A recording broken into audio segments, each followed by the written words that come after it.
My name is Fahad ibne Masood. I have been a part of military, commercial, as well as the academia of aviation, spanning over 24 years of history. I have diversified into advanced air mobility and I teach that as a subject as of now. It's a pleasure to have all of you here and more importantly, the audience that you have at large.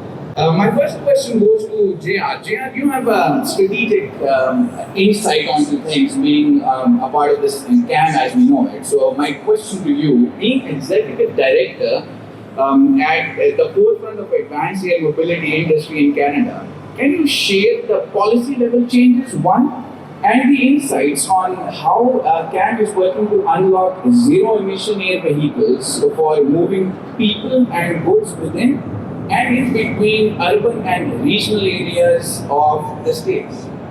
Wonderful. Bonjour tout le monde, and merci Fahad for having us here today. As stated, my name is J.R. Hammond, and I'm privileged to serve as the Executive Director for our federal voice for advanced air mobility in Canada.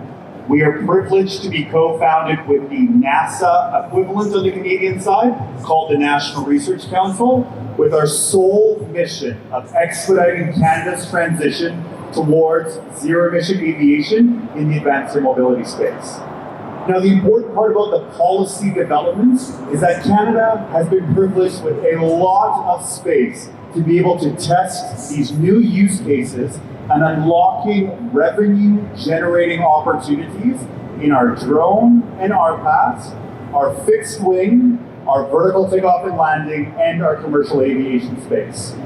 The most important pillar, what we're privileged to have with Air Canada as a member of our board for CAM, is bringing the various pillars across the country to build an ecosystem of yes, operators, yes, our OEMs, but more importantly, our airport infrastructure, communications insurance, and 3 levels of government to identify where these use cases are developing.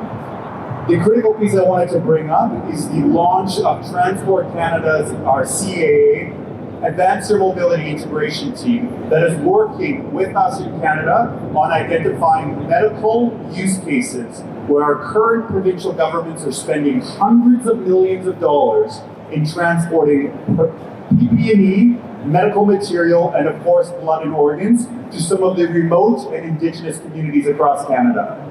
This is a use case that exists today that these new technologies can solve, enhance, and improve on our GHG emissions as well. Makes a lot of sense. I think it's a lot of value addition to what the supply chain already holds in the world. And speaking of supply chains, I would take this question to you. With your extensive experience in the aviation industry and the role at Air Canada Cargo, how do you see the drone technology as well as advanced air mobility transferring cargo operations future for the global airlines of the world? Yeah, thanks. So just for the benefit of the audience here, I just wanted to make sure you understand the scope of work for Air Canada. So we have 3 very distinct roles to play in this space. One is to be a future operator of drones itself, possibly, and second is to represent, so we actually represent a Canadian drone company as a global sales agent. So this is where we've spent most of our time over the last 3 years, basically finding potential users and doing a matchmaking between the prospect and the technology partner. And the third big part that we play together with CAM is to be advocates for the industry.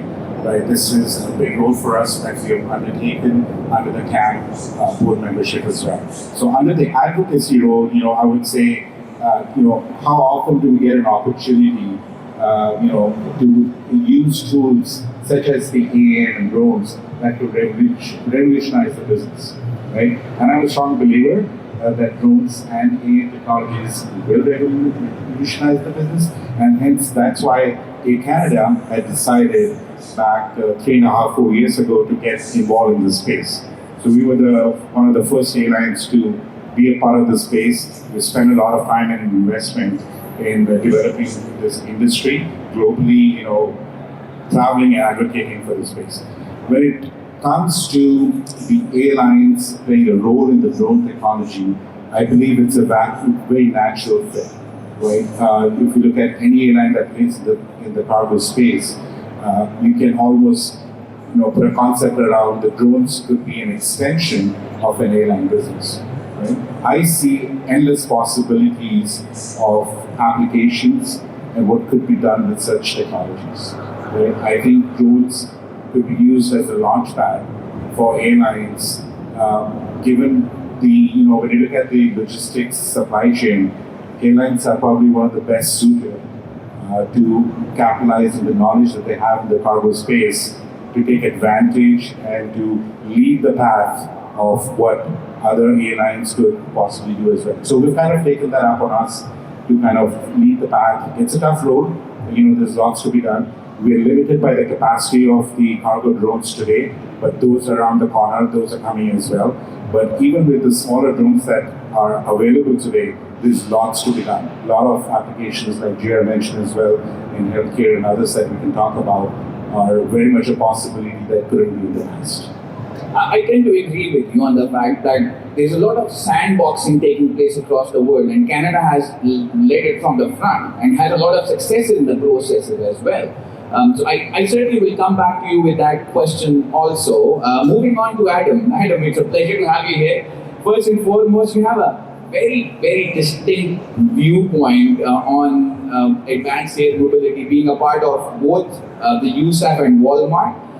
How do you see the collaboration between military versus commercial sectors vis-a-vis advanced air mobility and shaping the future of advanced air mobility cargo delivery operations? So if you can shed some light on that. Sure. Great question. I think what you've really got to understand is that through quickly advancing the R&D and through regulatory and other policy requirements, what we have done through AFWorks, which is the Air Force's innovative arm and something that acts in a way to a private equity fund. They have partnered and collaborated with many industries, other players in the Department of Defense, NASA,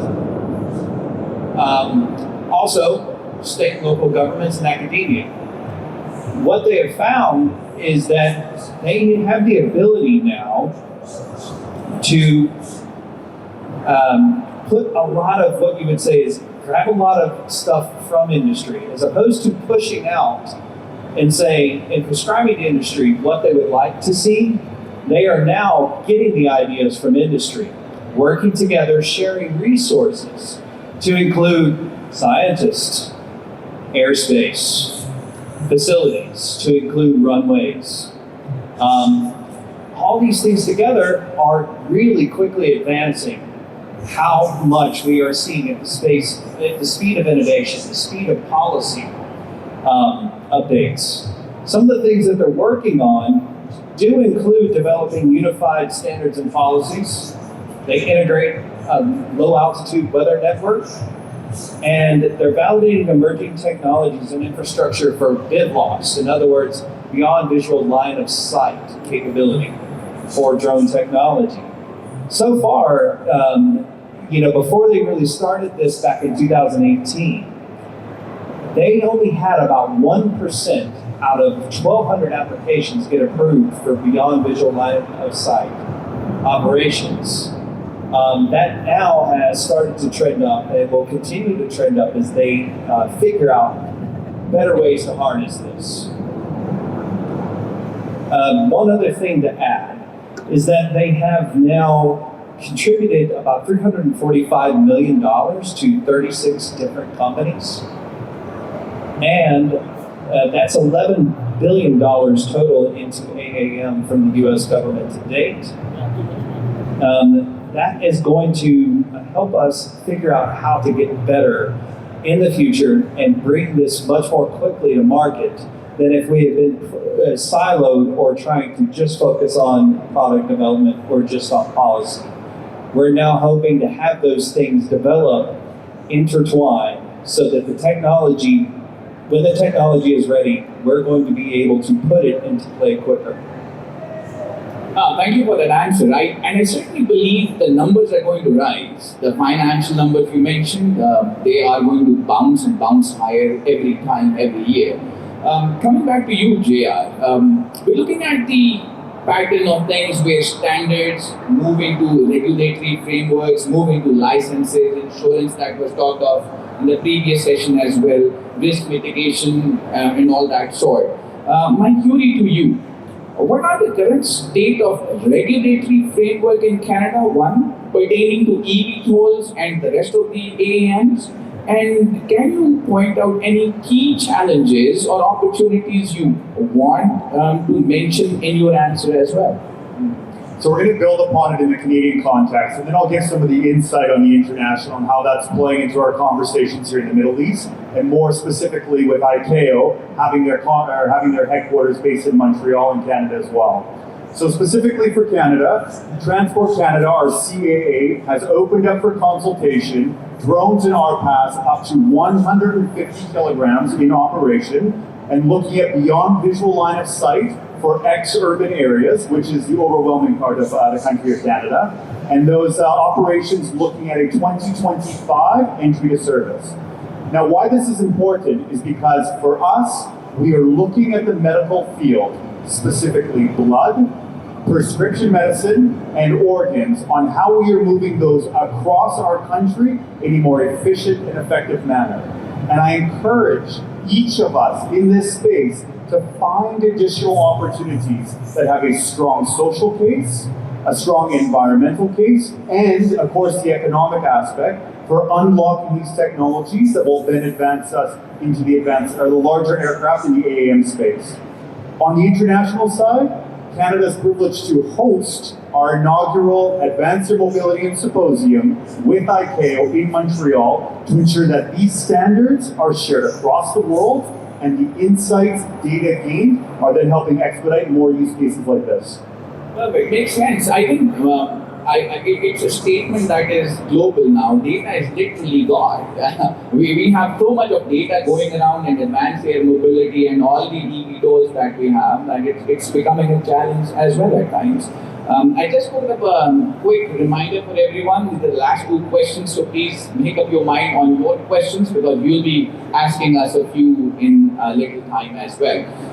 Next up, Amit, coming back to you, you did mention about a few successes, so I'll give you this opportunity by asking you. Air Canada is a part of the drone industry for the past 3 years, if I'm not wrong. So what kind of commercial projects and successes have you been or have you seen in Canada? One, also do comment on the future of larger and heavier payload drones in the country as well.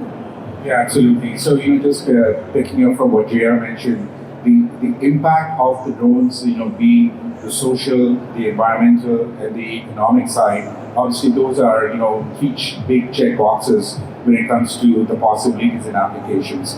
So we've been very fortunate to work across the country in Canada with like-minded, forward-looking, companies that have embraced the technology and have kind of, shared our vision as well to move the industry forward, right? So during COVID, we had a few good opportunities to make the point to the industry what drones could mean, especially in Canada with the size of the country, with the land mass, and with the population so scattered.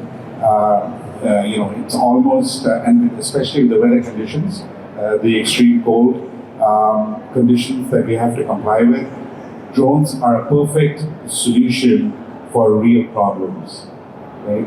So during COVID, we had the opportunity to demonstrate to certain island isolated communities that had no other means of transportation between mainland and the community itself, which is where drones came in and provided all sorts of PPE and medical goods, which were obviously much needed at the time. So we did those projects, a couple of those across the country, which were a great success. The more commercially viable and the projects that we'd like to talk about, one is at a major airport in Canada, Edmonton International Airport. How we have the policies surrounding drones now flying around the vicinity of the airport with a 5 kilometer radius restrictions and so on. The success that we have achieved together with working with an airport like Edmonton International Airport, the result of that effort is that we have live commercial drone operations at the airport, connecting, flying in and out of the airport 8 times a day, carrying cargo, meaningful cargo from the airport to an industrial site about 4 kilometers away. Right? This is a huge success for the industry because from an airline perspective, we believe the connectivity of cargo is at the airport. Today, these are smaller drones. Tomorrow, there will be larger drones. And airport to airport or fin to fin connectivity is what we achieve as an objective when it comes to drones. And the one other example that I'd like to cite, which is key to what JR mentioned as well, we've recently had some good success in connecting major hospitals in the Toronto region that have been able to carry lab samples and much needed cancer treatment isotopes between 2 hospitals. So these are perfect book cases for cargo drones where they really make an impact on time savings, cost savings, and the much needed commodities in a timely fashion, overcoming the restrictions of road transportation. Optimization of resources is ideal in case of advanced air mobility and drone tech. I certainly believe that takes us to our next question. Adam, coming back to you, and this is specific to your USAF portfolio, how can advanced air mobility and cargo deliveries be used to improve efficiency as well as effectiveness of military as well as humanitarian logistic operations? Can you shed some light on that? So I've dealt with this rather personally. The Hurricane Maria relief that happened back in 2017 in Puerto Rico, I was one of the deputy directors that was overseeing that airlift in the fall of 2017. What I can tell you that came from that is that getting a viable airfield that can operate all hours of the day is one of the biggest challenges that you've got to run into with humanitarian operations. Now, with these aircraft, the fact that you can come in with maybe have someone come in with a small kit, be able to set up a field who's trained to do this is amazing, because now you just have to set up a helipad and you can do it in an unprepared surface. Now the great news is this is where military know-how and military capabilities really parallel and really coincide with humanitarian operations. In this sense, we know how to set up austere locations and make those usable. So something that works well for us also works very well in a humanitarian mission. So we already have contingency response wings, contingency response groups that are trained to do these kinds of operations. So really all we're going to have to do is train the operators to use a slightly different equipment, set of rules, and slightly different set of equipment. But it's not going to be very different from what they already know and understand. So this has an amazing application moving forward.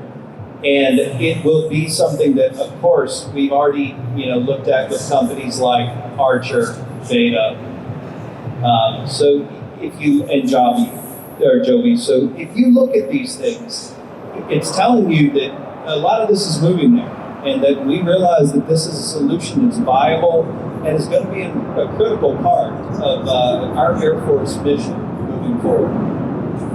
Makes a lot of sense. I certainly look at this as the future of air mobility, considering the global side of things, and it facilitates the supply chain to an ultimate degree as well. With this, we finish off the questions. I would request if you can see the Slido on the view file. When I get back to that, what you guys have selected as options. All right, so we have a straight out winner. Pizza delivery is the go-to thing for drones on a global scale. Folks, well, take the back burner anyway. Nobody likes chocolates. That's interesting.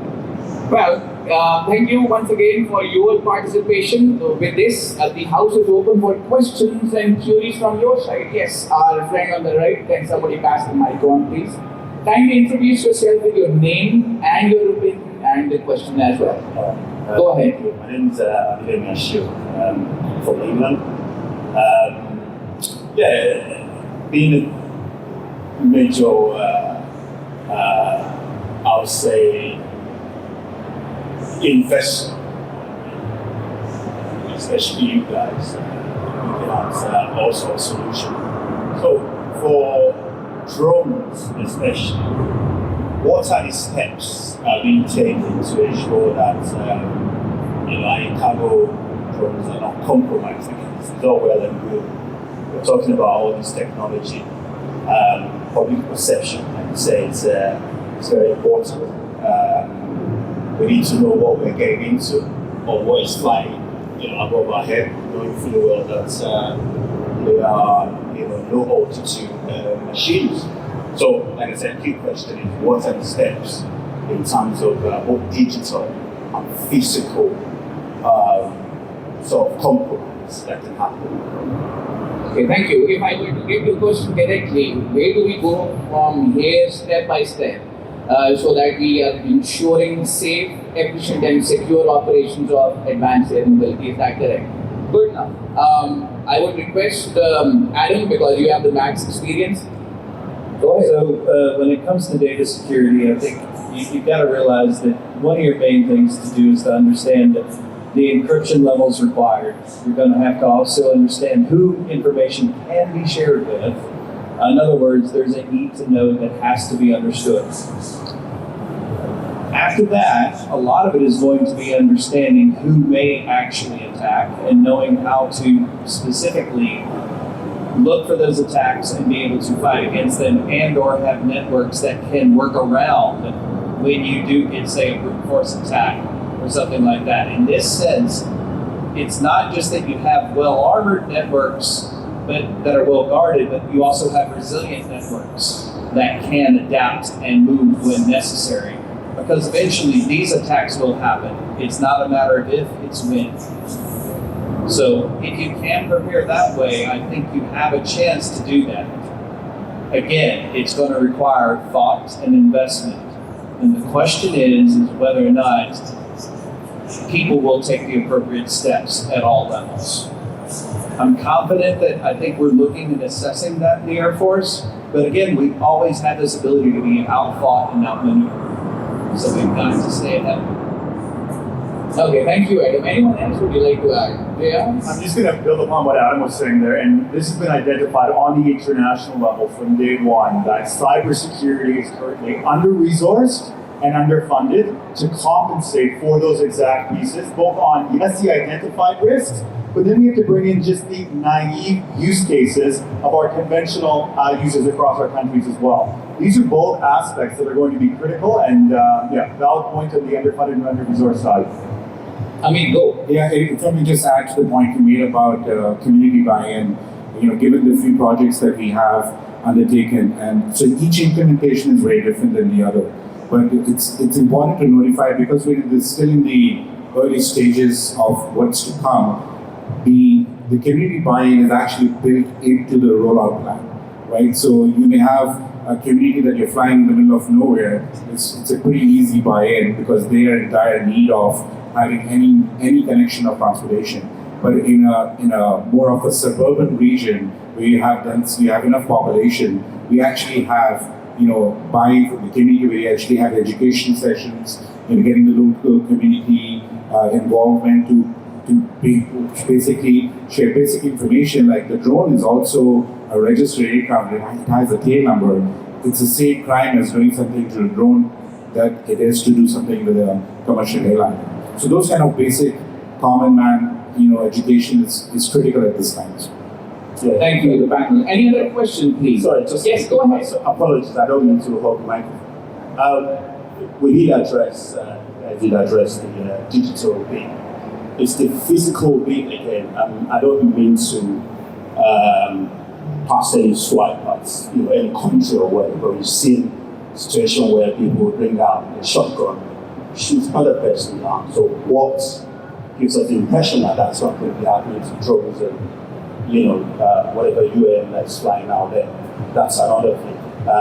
Again, you can say public perception, but Okay, so I'll quickly regroup this.